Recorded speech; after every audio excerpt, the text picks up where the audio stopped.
अगला प्रश्न आया है, उसके पहले शिव बाबा को सदा याद रखें और मस्ती भरा जीवन जिए।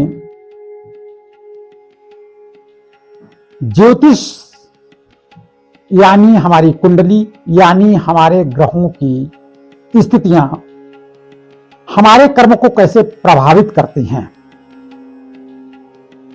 यह निश्चित है, मैंने बहुत वर्षों से इस चीज का अनुभव कर रहे हैं कि ग्रह हमारे कर्मों को प्रभावित करते हैं। ग्रह हमारे कर्मों को प्रभावित करते हैं। कैसे? हमारे पास गवर्नमेंट सर्वेंट आए और कुंडली उनकी खराब देखी, हमने बताया, तब सामने वाले ने हाँ किया कि वो सदा कर्जे में डूबा रहता है। यहां तक कि पेमेंट जब मिलता है तो सूदखोर जिन्होंने सूद पर पैसे दे रखे हैं वही छीन लेते हैं। और मैंने देखा 20-20 साल हो गए हैं उनके घर में तनख्वाह ढंग से नहीं पहुंच पाई और उनके घर की महिला बर्तन धोते घूमती है घर की गृहस्थी का खर्चा चलाने के लिए। और छोटे छोटे बच्चे छोटी छोटी फैक्ट्रियों में या छोटी छोटी जगह पर उनकी दुकानों में अपना काम करने जाते हैं, जीवन यापन करते हैं। उनका कर्ज ही नहीं उतर रहा है। ऐसी दरिद्रता लगी है कि पूछो नहीं। अब कुंडली ने उस प्रभाव को खत्म कर दिया। जो तनख्वाह मिलती है सब बढ़िया जीवन जी सकते थे और यहां तक हुआ अपना मकान भी बिक गया। तो ज्योतिष कैसे प्रभावित करता है? गलत लत लग जाए, जुआ खेलने लगो, शराब पीने लगो, या गलत ढंग का कहीं प्लाट या मकान या फ्लैट लेने की कोशिश करो, उसमें पैसा चला जाए और बात को वो पैसा प्राप्त ना हो और पूरी गाड़ी कमाई चली जाए और साथ में ब्याज भी जा रहा है, बैंक का लोन का पैसा भी आपको प्राप्त हो रहा है, ब्याज भी देना पड़ रहा है और इधर उधर जो लिया गया है वो भी चल रहा है। अब आपका गृहस्थी का हिसाब किताब तामझाम नहीं चल पा रहा, उसके लिए आप फिर कर्जा ले रहे हैं। तो ग्रह हैं कर्जा देने वाले और दुख दर्द और बेइज्जत कराने वाले तो होते रहते। बहुत ऐसे व्यक्ति देखे जो किसी भी मतलब के नहीं है, यहां तक कि आजकल के हिसाब से शिक्षित भी नहीं है, और वो ट्रकों के मालिक हैं और एक नहीं 10-10 ट्रकों के मालिक हैं। ऐसे भी व्यक्ति हमने देखे कि पिता की फैक्ट्रियां थी, पेट्रोल पंप थे और पिता का आकस्मिक निधन हो गया और वो बच्चे के नाम हो गया। ऐसे भी देखे कि बच्चे के नाम होने के बावजूद भी तो भी नुकसान में चले गए और उनका भी बिक गया, वो भी कर्जे में हो गए, यहां तक डिप्रेशन में होकर दिल्ली बंबई कलकत्ता इलाज करा रहे हैं और ठीक भी नहीं हो पाए। 25-30 लाख के फ्लैट में मुश्किल से रह पा रहे हैं और उसके खर्चे नहीं ले पा रहे हैं। और दाल मिल भी बिक गई और चावल मिल भी बिक गई और तमाम सारा बर्बाद करके बैठ गए, पेट्रोल पंप भी चला गया।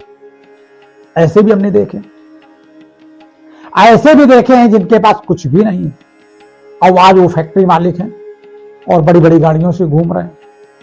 ऐसे भी उन्हीं लोगों को देखा है कि गरीबी से एकदम से अमीरी में आए और बहुत कुछ चलाओ, ग्रह दशा बदली और इसके बाद उनकी एक फैक्ट्री बढ़िया चल रही, 2 फैक्ट्री चल रही और बिना पूछे बताए, बिना किसी को कुंडली दिखाए और उन्होंने क्या किया, 1-2 फैक्ट्री लोन पे और डाल दी और डालने के बाद वो फैक्ट्री भी बंद हो गई और जो चल रही थी वो भी बंद हो गई और इधर बैंक का लोन हो गया। अब वो जमीन बेच कर उसका लोन का ब्याज या लोन अदा कर रहे हैं, सब फैक्ट्रियां बंद हो गई। कभी कभी ऐसा भी देखा, 1 फैक्ट्री 2 फैक्ट्री 4 फैक्ट्री चलाई और चलाने के बाद भाइयों में विवाद हो गया और वो फुटपाथ पे आ गए। हमारे पास एक ऐसे उदाहरण है कि मैंने देखा है उनको कि बहुत बढ़िया स्टील का कारोबार था। हमारी समझ में उनके पास 10-20 करोड़ रुपया का स्टील का कारोबार था। स्टील यानी ये सरिया और लोहा की बात नहीं हो गई, स्टेनलेस स्टील की बात हो रही। स्टेनलेस स्टील का काम होता था, बहुत बड़े बड़े गेट बनते थे और कुछ सरकारी कार्यों में जाते थे और कुछ बड़े बड़े बंगले वाले बड़े बड़े गेट रखवाते थे। हमने उनके घर में स्टील उतरते देखी है, 10-10 ट्रक। और इसके बाद जब आदमी के पास पैसा और शोहरत हो जाती है, मान सम्मान प्रतिष्ठा हो जाती है, गाँव के प्रधान हो जाते हैं, शहर के प्रधान हो जाते हैं, विधायकी तक उनका आना जाना घर की तरह हो जाता है, संसद भवन तक जाना घर की तरह हो जाता है। ऐसी स्थिति में फिर उनका चुनाव का भूत सवार हुआ। उन्होंने चुनाव में टिकट मांगा किसी से, तो करोड़ों रुपया देकर टिकट लिया और टिकट लेने के बाद वो, अब चूंकि संपत्ति उनके नाम थी तो उन्होंने क्या किया, अपने छोटे भाइयों के नाम कर दिया ताकि चुनाव में अपनी हैसियत दिखानी पड़ती है, तो हैसियत कम दिखाने के चक्कर में भाइयों के नाम चेक कर दिया और इधर चुनाव हार गए और उधर भाइयों ने अपना अपना हिस्सा लेकर किनारे हो गए। आज वो फुटपाथ पे आ गए और उनके पास कुछ नहीं बचा। ऐसे भी लोग हमने देखे और बर्बाद होते भी देखे, और वो गांव से आके इतना बड़ी फैक्ट्री डाली थी, वो भी देखा था हमने। तो ऐसे इसी तरह की स्थिति में हमारी कुंडली हमारे कर्म को परिवर्तित करती है। इसीलिए ज्योतिष में संपर्क रखना आवश्यक होता है, वो भी एक विश्वसनीय ज्योतिषी से, जिसको 10-20 बार आपने प्रयोग कर लिया हो, जो उसने बोला हो आपके साथ हुआ हो। ऐसे व्यक्ति को सदा साथ रखें, यहां तक कि हम कह रहे हैं कि उसको अपने कहीं ना कहीं किसी फर्म से जोड़कर उसकी मासिक तनख्वाह बांध दें कि सिर्फ आप हमारे यहां जो कर्मचारी आएंगे उनके बारे में आप बताएंगे कर्मचारी हमारे लिए फायदेमंद रहेगा या नुकसानदायी रहेगा, या इसको मैनेजर बनाना ठीक रहेगा कि नहीं ठीक रहेगा, इसको बैंकिंग का काम देना ठीक रहेगा कि बेईमान निकल जाएगा। इस तरह के लिए ज्योतिषी को तनख्वाह के रूप में उसको एक कर्मचारी माने और रिटेन में रखें। कम से कम वो तुम्हारा काम दिल लगाकर तो करेगा, तुम्हारे फायदे के बारे में तो सोचेगा। लेकिन लोग ऐसा करते नहीं है। कुछ जगह तो होता है, कुछ जगह होता है क्योंकि हमारे साथ हुआ हो रहा है। तो ऐसी स्थिति में परसेंटेज ना के बराबर है, और जो लोग इस तरह से अपने पैसे को देखकर, अपने वैभव को देखकर, अपने व्यक्तित्व को देखकर उतने उतावले हो जाते हैं, वो बहुत जल्दी पतित हो जाते हैं, बहुत जल्दी पतित हो जाते हैं। हमने बहुत नजदीक से व्यक्ति को एक क्षण में बिगड़ते देखा। एक बहुत बड़े नेता थे, मंत्री थे, और वो उड़ई में भाषण दे रहे थे, और बढ़िया फर्स्ट क्लास मंत्री थे वो, और भाषण दे रहे थे। अचानक लखनऊ से उनका पद छीन लिया गया, और वो तुरंत फोन के माध्यम से उनके कार्यकर्ताओं के पास फोन आया। वो माइक पर थे, उन्होंने मैसेज नहीं देखा, और उनके कार्यकर्ताओं ने देखा। कार्यकर्ता वहीं से अपनी अपनी गाड़ी लेकर भाग गया, मंत्री जी अकेले रह गए वहां। 1 मिनट के अंदर भाग्य बदलने में देर नहीं लगती। ये सब कुंडली का प्रभाव होता है। अगर व्यक्ति को पता होता है तो सावधानी पूर्वक चलता है। बहुत बड़े बड़े नेता ऐसे भी हमने देखे हैं कि अपने शासन काल में उन्होंने बहुत कुछ उल्टा सीधा किया और बात को 5 साल भी पूरे नहीं कर पाए और जेल चले गए, क्योंकि वो प्रभावशाली हो गए, सांसद विधायक बन गए, और उन्होंने ज्योतिष को प्रधानता नहीं दी और उपद्रव करना शुरू कर दिया। और कुंडली ने अपना काम किया, उपद्रव करने का भी मौका दिया, और इसके बाद उसने जेल जाने का भी मौका दे दिया। तो कर्म को प्रभावित करती है हमारी ज्योतिष। अगर हमें पूर्व जानकारी इस चीज की हो तो व्यक्ति बड़े सावधानी से आगे का जीवन उतना पतन ना हो काटा जा सकता है। कोई भी ग्रह हमें बर्बाद करने की ताकत नहीं रखता।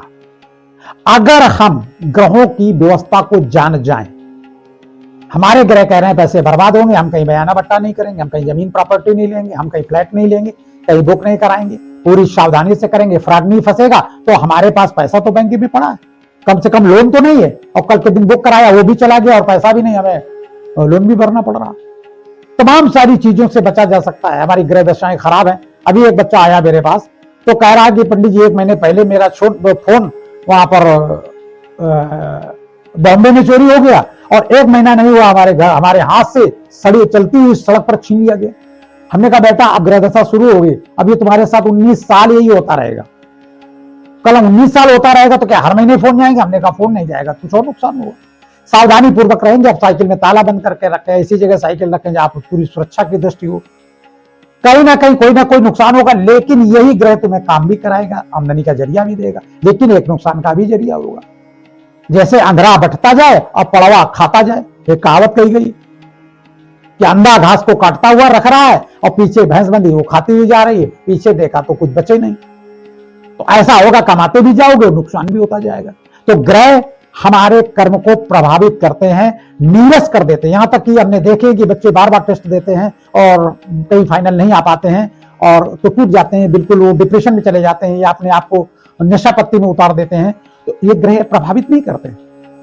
अगर उनको ये पता हो कि हमारी नौकरी नहीं लगने वाली या नहीं लगेगी तो उतना टेंशन में तो नहीं होंगे, क्योंकि इतनी आशा नहीं होगी तो निराशा भी नहीं आएगी। ये आशा और निराशा हमारी ज्योतिष पहले से ही बता देती है, तो व्यक्ति इतना आशावादी तो नहीं होता, उसको पता लग जाता है कि नौकरी में प्रॉब्लम, तो एक दिमाग में साइड में ये डिपार्टमेंट पड़ा रहता है कि पंडित जी ने कहा था नौकरी नहीं लगेगी, लेकिन प्रयास करने में बुराई नहीं, प्रयास करते रहिए, लेकिन लगेगी नहीं, ना लगे तो परेशान नहीं होना, उसे लगने की उम्मीद नहीं है, तो वो सदा माइंड मेकअप करके काम करेगा।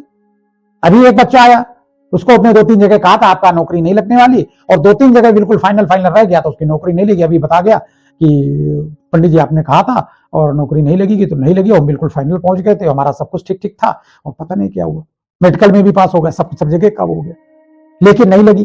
तो ऐसी स्थिति में कुंडली बता देती है कि तुम कहां जाने वाले हो, कहां नहीं जाने वाले हो। तो इससे क्या होता है कि हमारी कुंडली हमें प्रभावित नहीं कर पाती। उस बच्चे को पहले से पता था, तो उतना ज्यादा वो डिस्टर्ब नहीं हुआ। अगर किसी को पता ना हो तो लगे 3-3 जगह से अपॉइंटमेंट लेटर आने हैं, तो कितना डिस्टर्ब हो जाएगा, एक भी जगह से ना हो। तो ज्योतिष हमारे यानी ग्रह हमारे कर्मों को कहीं ना कहीं, हमारे विचारों को परिवर्तित करते हैं, और ज्योतिषी ग्रहों के विपरीत अपने जातक को परिवर्तित करता है कि ग्रह ये काम करेगा, तुम किसी को पैसे नहीं देना, चले जाएंगे। अब ग्रह कहता पैसा दोगे चला जाएगा, हम अपने जातक को पैसे देने नहीं देंगे। बहुत ऐसे सरकारी कर्मचारी हैं कि जहां पर अधिकारी गलत काम कराते हैं, और नीचे तबके का जो अधिकारी है वो मजबूर है, आईएएस पीसीएस जबरदस्ती कर रहा है, और करना पड़ता है, नहीं तो नौकरी दो बैठेगा, या कहीं ना कहीं ब्लेम लगा दिया जाएगा उस पर, या सस्पेंशन निलंबन हो जाएगा। वो करते रहते हैं। कुंडली ठीक है तो कोई बात नहीं, कुंडली खराब कहते थे भैया वीआरएस ले लो, ज्यादा ठीक है तुम्हारे लिए, ये जेल चले जाओगे, तुमसे उल्टा सीधा कराएंगे। कभी कभी ऐसे होते कुछ अधिकारी को एक चेक पर 2 लोग साइन करते हैं, तब पैसा भुगतान होता है। अब पता लगा उससे करवा लिया गया बाई प्रेशर, उन्होंने कर दिया, वो सब घोटाला में चला गया। अब बात को इनके ऊपर सम्मान आ रहा है कि भैया वो पैसा तुमने भी साइन किए थे और बैंक से निष्कासित हुए, और पैसे का हिसाब दीजिए आप। तो बहुत लोग ऐसे हैं जो रिटायरमेंट के बाद जेल गए हैं, तो हम उनको बता देते भैया वीआरएस दे दो, ज्यादा सुखी हो तो कम से कम पेंशन मिलेगी, सुकून से तो रहोगे। तो इस तरह से हम लोग ज्योतिष, अगर ग्रह ज्योतिष में गड़बड़ है तो अच्छी उसका विपरीत चलाते हैं, अगर ग्रह पॉजिटिव है तो हम उनको उनकी तरफ चलाते हैं कि पॉजिटिव है, आप चलते रहिए, दौड़ते रहिए, मस्त, कतई नहीं गिरोगे। तो कर्म को प्रभावित करते हैं, इसमें कोई दो राय नहीं, और कर्म ही हमारे जीवन को प्रभावित करते हैं, क्योंकि कोई ग्रह हमारी फैक्ट्री बंद कराने नहीं आता, कोई ग्रह हमसे पैसा दिलाने नहीं आता। ग्रहों का प्रभाव होता है कि सामने वाला कोई आया ड्रामा बन के, और हमें मजबूर में तरस खाकर कहीं ना कहीं रिश्तेदारी में या संपर्क में या ससुराल में या भाई को बंधु को कहीं ना कहीं हमने मोटी रकम दे दी और रुपया चला गया। इन चीजों को सदा याद रखें। ज्योतिष को कभी हल्के में लेने की कोशिश ना करें। ये कभी मत सोचें कि मैं ज्योतिषी हूं इस कारण से कह रहा हूं। मैंने ज्योतिष के फायदे देखे हैं, हमने वैवाहिक जीवन में देखे हैं, हमने बता दिया कि ऐसा होगा, हुआ, लोग मान गए, बचा ले गए अपने आप को। बाबा शिव को सदा याद रखें और मस्त रहें, आनंदित रहें। और हमारी समझ में ज्योतिष हम लोगों की आंख है, जिससे हम अपना मार्ग, अपना जीवन देख सकते हैं, चाहे छोटा बच्चा हो, आज का पैदा हो, और चाहे 100 साल का हो चुका हो। बाबा शिव को सदा याद रखें और मस्त रहें।